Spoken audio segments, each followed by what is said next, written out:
Good morning, class 9th. I am Indu ma'am, your SST teacher.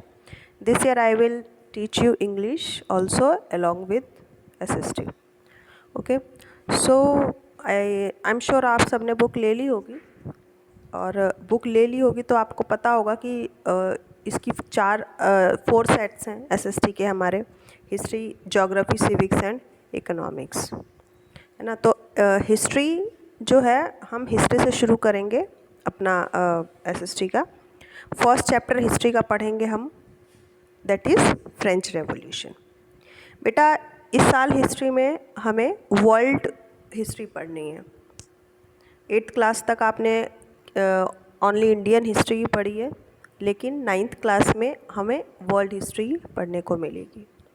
तो शुरुआत हमारी French revolution से होती है। इसमें हम फ्रेंच रेवोल्यूशन के बारे में पढ़ेंगे, रशियन रेवोल्यूशन के बारे में पढ़ेंगे, हिटलर के बारे में पढ़ेंगे, और ये जो रेवोल्यूशंस हुए वर्ल्ड में इनका क्या कॉजेज़ थे, इनके पीछे क्या रीज़न्स थे, इनका सोसाइटी पर और पूरे वर्ल्ड में क्या इफ़ेक्ट हुआ, और लॉन्ग टर्म इसके इफ़ेक्ट क्या हुए, शॉर्ट टर्म इफ़ेक्ट क्या हुए, इन सब के बारे में हम हिस्ट्री में पढ़ेंगे। तो हमें फ्रेंच रेवोल्यूशन पढ़ना है आज, ओके। लेकिन फ्रेंच रेवोल्यूशन क्या था, इसको पढ़ने से पहले हमें इसका बैकग्राउंड जानना बहुत ज़रूरी है। So turn the page, that is French society during the late 18th century. अगर हमें फ्रेंच रेवोल्यूशन पढ़ना है तो उससे पहले हमें ये जानना होगा कि ये जो रेवोल्यूशन हुआ था, तो उस समय जिस टाइम पीरियड में ये रेवोल्यूशन आउटब्रेक हुआ, उस समय फ्रेंच सोसाइटी की क्या कंडीशन थी, ऐसे क्या सर्कमस्टेंसेस बने कि इतना बड़ा रेवोल्यूशन हुआ जिससे इसके दूरगामी या फिर लॉन्ग टर्म इफ़ेक्ट इस पर हुए, ओके। तो हम शुरू करते हैं। इसका बैकग्राउंड पहले जानेंगे कि क्या था। 1774 में लुई 16, जो कि बर्बन फैमिली से बिलोंग करता था, वो फ्रांस की गद्दी पर बैठा। जब वो 20 ईयर्स का था तो उसने ऑस्ट्रियन प्रिंसेस मैरी एंटोनिनेट से शादी की। मैरी एंटोनिनेट से शादी करना उसके लिए एक बहुत ही बैड डिसीज़न साबित हुआ। ऐसा इसलिए कि जो भी सलाह मैरी एंटोनिनेट देती थी लुई 16 को, उससे सिर्फ उसका नुकसान ही होता था, ठीक है। तो जब लुई 16 किंग बना, जब वो गद्दी पर बैठा, तो उसको एक बहुत बड़ी प्रॉब्लम फेस करनी पड़ी। वो ये कि उसकी पूरी ट्रेजरी खाली थी, उसका ख़जाना पूरा खाली था, बिल्कुल पैसा नहीं था फ्रांस की ट्रेजरी में, ओके। इसका कारण क्या कारण रहा होगा कि इतनी बड़ी कंट्री, इतने वहाँ पर पैसा ही ख़त्म, खाली हो चुका था ख़जाना। इसका एक कारण तो ये था कि जो फ्रांस है बहुत लंबे समय से वॉर्स में लगा हुआ था, जिसके कारण उनकी फाइनेंशियल रिसोर्स टोटली ड्रेन हो चुके थे। और इसके अलावा और भी जो कारण थे ट्रेजरी के एम्प्टी होने के, वो थे कि जो रॉयल फैमिली थी वो पूरी जनता से दूर एक बहुत भव्य, बहुत लग्जीरियस पैलेस में रहते थे, जो कि वर्सेलिस में था। और वो जो पैलेस था वो इतना ज़्यादा लग्जीरियस था, इतना बड़ा और इतना भव्य था कि उसका मेंटेनेंस का कॉस्ट ही काफ़ी आता था, और साथ ही कोर्ट की मेंटेनेंस भी होती थी, करनी होती थी, उसमें भी काफ़ी पैसा खर्च होता था। लुई 16 के अंडर में, जब लुई 16 राजा था, तब उसने अमेरिका को ब्रिटेन से इंडिपेंडेंट करने में काफ़ी हेल्प की थी। उस समय अमेरिका की 13 कॉलोनीज़ ब्रिटेन के अंडर में थीं, और अमेरिका अपनी इन 13 कॉलोनीज़ को इंडिपेंडेंट कराने के लिए स्ट्रगल कर रहा था। इस स्ट्रगल में, इस वॉर में लुई 16 ने उनकी हेल्प की। ये एक बहुत बड़ा रीज़न बना उनके ट्रेजरी के एम्प्टी होने का। फ्रांस ने इस वॉर में जो साथ दिया था अमेरिका का, वो कई सारे रीज़न से दिया था, वो हम बाद में पढ़ेंगे। लेकिन यहाँ पर हम इतना ही ये भी समझेंगे कि बहुत कुछ सोच करके फ्रांस इस वॉर में शामिल हुआ था, लेकिन उसे कुछ भी हासिल नहीं हुआ इस वॉर से, बल्कि उसका नुकसान ही हुआ इस वॉर के बाद। और इस वॉर में इतना ज़्यादा उन्हें पैसा खर्च, उनका इतना ज़्यादा धन खर्च हो गया कि उन पर 2 बिलियन लिब्रेस का कर्जा चढ़ गया। 2 बिलियन लिब्रेस, लिब्रेस क्या था? यूनिट ऑफ करेंसी जो फ्रांस में उस समय पर चलती थी। ठीक है, तो 2 बिलियन लिब्रेस का कर्जा जिन लेंडर्स ने उन्हें दिया था, उन्होंने उस पर 10% के इंटरेस्ट से ब्याज चार्ज करना शुरू कर दिया।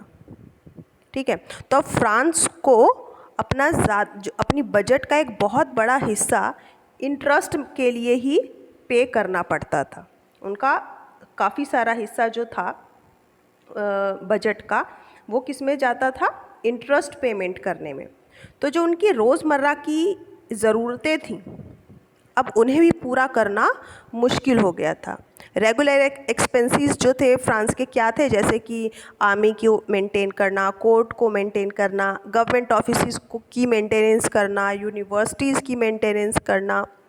तो इसीलिए इन सब खर्चों को पूरा करने के लिए गवर्नमेंट ने क्या सोचा कि ये जो इंटरेस्ट इतना पे करना है और ये सारे जो खर्चे हैं, मेंटेनेंस के जो चार्जेस हैं, कॉस्ट हैं, इन सब को मीट करने के लिए हमें जनता पर टैक्स लगाना चाहिए। ठीक है, फ्रेंच सोसाइटी 18th सेंचुरी में उस समय पर 3 एस्टेट्स में डिवाइड थी। पहले हमें ये जानना ज़रूरी है कि 18th सेंचुरी में सोसाइटी की उस समय पर क्या स्ट्रक्चर था उस समय, है ना। तो उस समय पर 18th सेंचुरी में जो फ्रेंच सोसाइटी थी वो 3 एस्टेट्स में डिवाइडेड थी। आपने लास्ट ईयर पढ़ा था, आपको याद होगा, उसमें हमने क्या पढ़ा था कि इंडिया, जब हमने वैदिक एज पढ़ा था, कब? 6th क्लास में आपने पढ़ा होगा। वैदिक एज में हमने क्या पढ़ा था कि इंडियन सोसाइटी में 4 कास्ट में डिवाइडेड था। कास्ट सिस्टम था हमारे देश में, इंडियन सोसाइटी में, और जो पूरी सोसाइटी थी वो 4 कास्ट में डिवाइडेड था: ब्राह्मण, क्षत्रिय, वैश्य एंड शूद्र। तो इसी तरीके से फ्रांस में भी, फ्रांस जो था, फ्रांस की सोसाइटी जो थी वो 3 एस्टेट्स में डिवाइडेड थी। फर्स्ट एस्टेट में क्लर्जी आते थे। क्लर्जी कौन थे? जो बड़े बड़े चर्च के प्रीस्ट हुआ करते थे, फादर्स हुआ करते थे चर्च के, और जो किंग होता था, राजा होता था, वो सब किस में आते थे? क्लर्जी सेक्शन में आते थे। जो कंडीशन उस समय हमारे देश में ब्राह्मणों की थी, सबसे ऊंचा स्थान था, वही फ्रांस में क्लर्जीज़ की थी। सेकंड जो स्टेट था उसमें नोबिलिटी आते थे। नोबिलिटी में कौन थे? किंग के रिलेटिव्स, उनकी फैमिली, मिनिस्टर्स, और जो बड़े बड़े लैंडलॉर्ड्स थे, बड़े बड़े ज़मींदार थे, वो सेकंड स्टेट में आते थे। थर्ड स्टेट देखिए, थर्ड स्टेट में जो बड़े बड़े businessman, merchant, court official, lawyer, peasants, artisans, छोटे किसान, लैंडलेस लेबरर, सर्वेंट्स, ये सब आते थे। जैसे हमने इंडिया का कास्ट सिस्टम पढ़ा था, उसमें क्या पढ़ा था कि फर्स्ट कैटेगरी में कौन आते थे? ब्राह्मण, दूसरे में क्षत्रिय, तीसरे में वैश्य और शूद्र। तो आप इन्हें, जो थर्ड स्टेट है, ये वैश्य और शूद्र आप समझ लीजिए। ठीक है, ये जानना ज़रूरी है हमारे लिए कि जो थर्ड स्टेट था उसमें रिचर पीपल भी थे और पुअरेस्ट पीपल भी थे, है ना। तो इस तरह से जो सोसाइटी थी ये 3 स्टेट्स में डिवाइडेड थी। ठीक है, लेकिन ये जो टैक्स पे किया जाता था, टैक्स पेमेंट से क्लर्जीज़ को पूरी तरीके से छूट मिली हुई थी। क्लर्जी एंड नोबिलिटीज़, ये जो 2 सेक्शन थे, इन्हें टैक्स पे नहीं करना पड़ता था। ठीक है, टैक्स पेमेंट का जो पूरा ड्यूटी होता था वो किसका होता था? थर्ड स्टेट का। किसका होता था? Third state. ये जो थर्ड स्टेट था यही पूरा चुकाता था, पूरा जो है इसमें उनको पूरा जो है उन्हें ही करना पड़ता था टैक्स पेमेंट। तो जब टैक्स पेमेंट की बात की जा रही है तो इसलिए हम इसको समझाना बहुत ज़रूरी है कि टैक्स पेमेंट का क्या वहाँ पर प्रावधान था। ओके, तो फ्रेंच सोसाइटी जो थी उसमें 90% पॉपुलेशन केवल फार्मर्स की थी, है ना, और जबकि उनके पास जो कल्टीवेबल लैंड्स थे वो बहुत ही कम थे उनके पॉपुलेशन की परसेंटेज के तुलना में। लगभग 60% लैंड नोबल्स के पास थे, चर्च के पास थे, और थर्ड एस्टेट के जो रिचर मेंबर थे, कौन थे रिचर मेंबर? थर्ड एस्टेट के big businessman, merchant, court officials, lawyer, इनके पास ज़्यादातर ज़मीनों का हिस्सा था। ठीक है, और जो फर्स्ट टू एस्टेट थे, फर्स्ट टू एस्टेट कौन थे? क्लर्जी एंड नोबिलिटी, है ना। तो ये जो फर्स्ट टू एस्टेट के मेंबर्स थे इनको पूरी तरीके से प्रिविलेज मिला हुआ था। क्यों मिला हुआ था? क्योंकि इन्होंने क्लर्जी और नोबिलिटी सेक्शन में जन्म लिया है, तो उनको उनके बर्थ के कारण बहुत सारी प्रिविलेजेस मिली हुई थी जिसको वो इंजॉय करते थे। ठीक है, जो चर्च है, चर्च अपने टैक्स का एक भाग पीजेंट से लिया करती थी। मतलब जो पीजेंट्स होते थे उन्हें चर्च को भी टैक्स पे करना पड़ता था। वो टैक्स क्या कहलाता था? टीथिस। टीथिस वो टैक्स था जो चर्च लगाती थी पीजेंट्स पर। पीजेंट्स को अपने उनका जो क्रॉप होती थी, फसल होती थी, उसका 1/9 या 1/10 पार्ट उन्हें देना पड़ता था टैक्स के रूप में। और साथ ही इसमें डायरेक्ट टैक्स भी इंक्लूड था जिसे टैली कहते थे। ये जो टैली टैक्स था वो थर्ड एस्टेट के सारे मेंबर्स चुकाते थे। जो डेली के कंजप्शन जैसे कि सॉल्ट है, टबैको है, इन सब कंजप्शन पर ये टैक्स, टैली टैक्स लगाए गए थे जो थर्ड एस्टेट के हर मेंबर को चुकाना होता था। तो इस तरह से जो थर्ड एस्टेट था उन पर दोहरा टैक्स था। एक तो जो चर्च को उन्हें देना पड़ता था, जो पीजेंट्स चर्च को दिया करते थे। सेकंड, जो डायरेक्ट स्टेट गवर्नमेंट को देना पड़ता था, मतलब राजा को देना होता था। ठीक है, तो ये जो फाइनेंसिंग एक्टिविटी थी, जो भी फाइनेंस का सोर्स था, टैक्स का सोर्स था जो स्टेट को मिलता था, वो केवल थर्ड एस्टेट के कंधों पर था। तो उस समय जो थर्ड एस्टेट थी उसकी कंडीशन बहुत ही ख़राब थी, बहुत बुरी कंडीशन थी थर्ड एस्टेट की। तब कब? जब लुई 16 वहाँ का राजा था। 18th सेंचुरी की बात हम कर रहे हैं, लेट 18th सेंचुरी की बात हम कर रहे हैं फ्रांस में। ठीक है, फ्रांस की पॉपुलेशन जो थी 23 मिलियन थी। कब? 1715 में, जो कि 1789 तक बढ़ करके कितनी हो गई थी? 28 मिलियन हो चुकी थी। ये इसके कारण बहुत जो डिमांड थी फूड ग्रेन्स की, पॉपुलेशन बढ़ने के कारण फूड ग्रेन्स की डिमांड भी बढ़ रही थी। अब लोग बढ़ेंगे तो फूड ग्रेन्स की खपत भी ज़्यादा होगी, डिमांड ज़्यादा होगी। लेकिन जो ग्रेन्स का प्रोडक्शन था वो उसको पेश नहीं कर पा रहा था, डिमांड को पेश नहीं कर पा रहा था। तो इसीलिए जो उनका स्टेपल डाइट था, स्टेपल डाइट क्या होता है? जो आमतौर पर हम रोज़ खाते हैं, जैसे सब्ज़ी रोटी दाल चावल हम लोग खाते हैं इंडिया में, इसी तरीके से फ्रांस में जो स्टेपल डाइट था वो क्या था? उनका ब्रेड, है ना। तो ब्रेड की कीमतें, प्राइस जो थे ब्रेड के, वो इतने ज़्यादा हो गए थे कि मेजॉरिटी ने उनका मिल करके उसके खिलाफ आवाज़ उठाना शुरू किया। ज़्यादातर वर्कर्स और एम्प्लॉयर्स जो थे, जो लेबरर्स के रूप में वर्कशॉप में काम किया करते थे, उनके लिए एक वेजेस फिक्स की गई थी, मजदूरी उनके लिए फिक्स की गई थी। लेकिन जो वेजेस थे वो काफ़ी समय से बढ़ाए नहीं गए थे। प्राइसेस तो बढ़ रहे थे, महंगाई तो बढ़ रही थी, लेकिन जो उनके वेजेस थे वो उन इंक्रीजिंग प्राइस राइज को पेश नहीं कर पा रहे थे। तो इससे क्या हुआ कि पुअर और रिच के बीच में जो गहराई थी, खाई थी, वो और बढ़ती जा रही थी। जो गरीब था वो और गरीब होता जा रहा था, जो अमीर था वो और अमीर होता जा रहा था, और जो रही सही कसर थी वो ड्रॉट और हेल ने पूरी कर दी।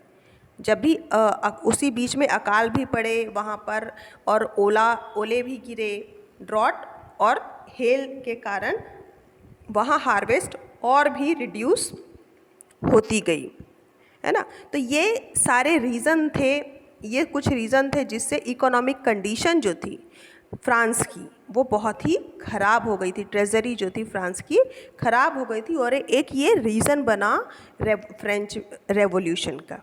ओके, नाउ नेक्स्ट हमको जो पढ़ना है वो है growing middle class and vices and end to privileges, है ना।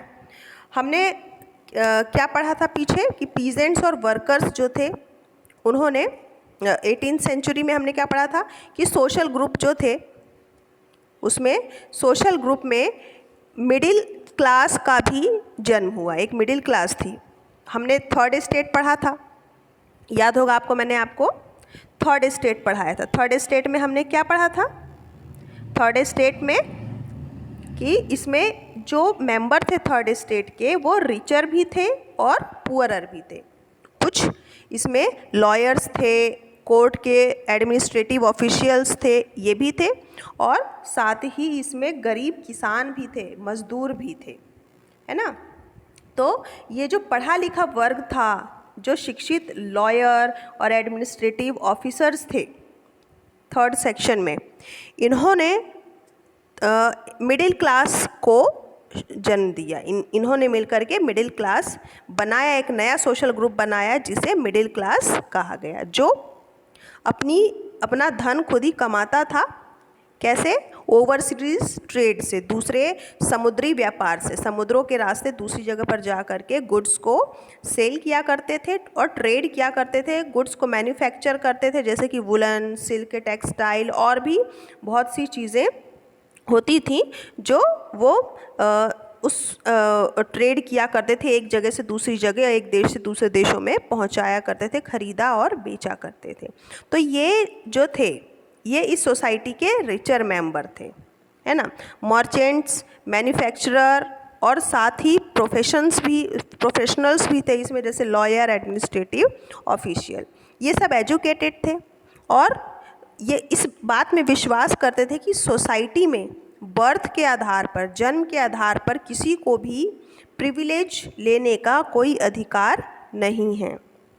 किसी भी व्यक्ति की सोसाइटी में किसी व्यक्ति का जो स्टेटस है वो उसके बर्थ के कारण नहीं होना चाहिए, बल्कि उसकी क्वालिटीज़ के ऊपर डिपेंड होना चाहिए। उसमें जो क्वालिटीज़ हैं, उसकी जो क्वालिफ़िकेशंस हैं, उनके बेस पर उनको वहाँ प्रिविलेज मिलना चाहिए।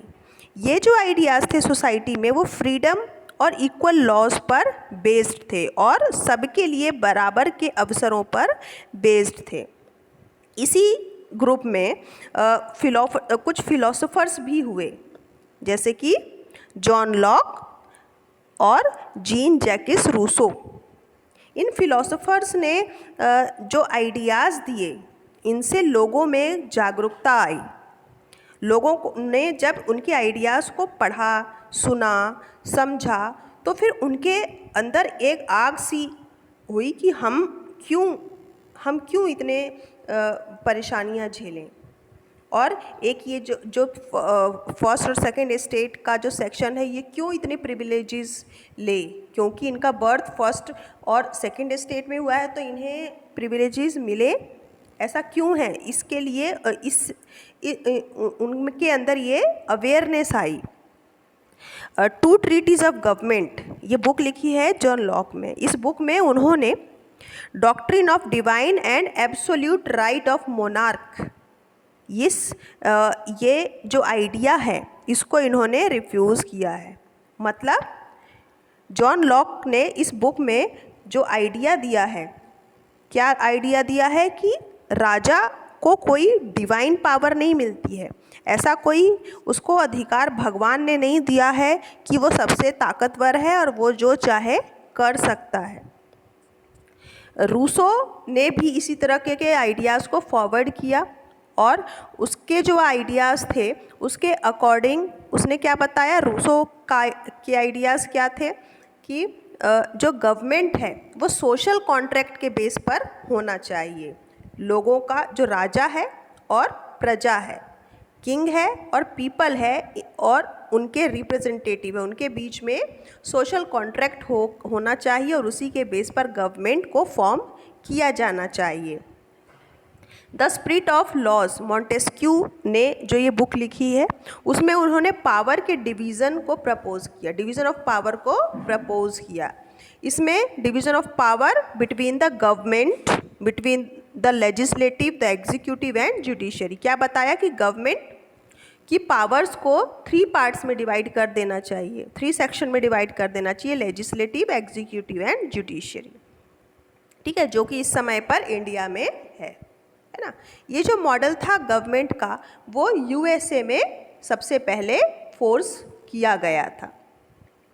जब अमेरिका इंडिपेंडेंट हो गया था ब्रिटेन से, तो इंडिपेंडेंट होने के बाद अमेरिका ने अपना कॉन्स्टिट्यूशन बनाया और अपने कॉन्स्टिट्यूशन में उन्होंने इंडिविजुअल राइट को गारंटी दिया और इसी आइडिया को फ्रांस के थिंकर्स ने भी अपनाया। उसी समय पर एक ऐसी न्यूज़ फैल रही थी कि लुई 16 जो है टैक्सेस को बढ़ाना चाह रहे हैं, बढ़ाने की प्लानिंग कर रहे हैं ताकि वो अपने एक्सपेंसेस को मीट कर सकें, जो कि हमने अभी शुरू में पढ़ा था, पीछे पढ़ा था, है ना। तो उसमें हमने क्या पढ़ा था कि ये जो न्यूज़ है कि लुई 16 टैक्सेस लगाना चाहते हैं, बढ़ाना चाहते हैं और ताकि वो उनके एक्सपेंसेस जो हैं उन्हें वो पेश कर पाएँ, मीट कर पाएँ। इससे जो लोग थे, जो पुअरेस्ट सेक्शन था, वो उनमें एक एंगर का माहौल बन गया, उनका एंगर और जेनरेट हो गया। और तो ये सब कुछ कारण थे जो फ्रेंच रेवोल्यूशन का बेस बने। ये कुछ ऐसे रीज़न्स थे जिनके कारण फ्रेंच रेवोल्यूशन, फ्रांस में रेवोल्यूशन हुआ और जो फ्रांस था उसकी पूरी सोसाइटी, इकोनॉमी और पॉलिटिकल कंडीशन ही कम्प्लीटली चेंज हो गई। ओके, तो ये फर्स्ट पार्ट इसका यहीं ख़त्म होता है। नेक्स्ट डे हम इसका नेक्स्ट पार्ट पढ़ेंगे, the outbreak of the revolution. वो पढ़ने के पहले आप जो मैंने अभी पढ़ाया है इसे आप अच्छे से रिवाइज़ करेंगे, क्योंकि बेटा वर्ल्ड हिस्ट्री आपके लिए एकदम न्यू है। आपको कुछ समझ में नहीं आएगा अगर आप इसे रिवाइज़ नहीं करेंगे। ठीक है, इसमें मैंने इमेजेस प्रोवाइड की हैं आपको चैप्टर की। अगर आपके पास बुक नहीं भी है तो इन इमेजेस से देख करके आप पढ़ सकते हैं। ठीक है, और अगर आपको कोई डाउट होता है तो आप मेरे पर्सनल नंबर पर मैसेज करके या फिर कॉल करके पूछ सकते हैं। Okay, good bye.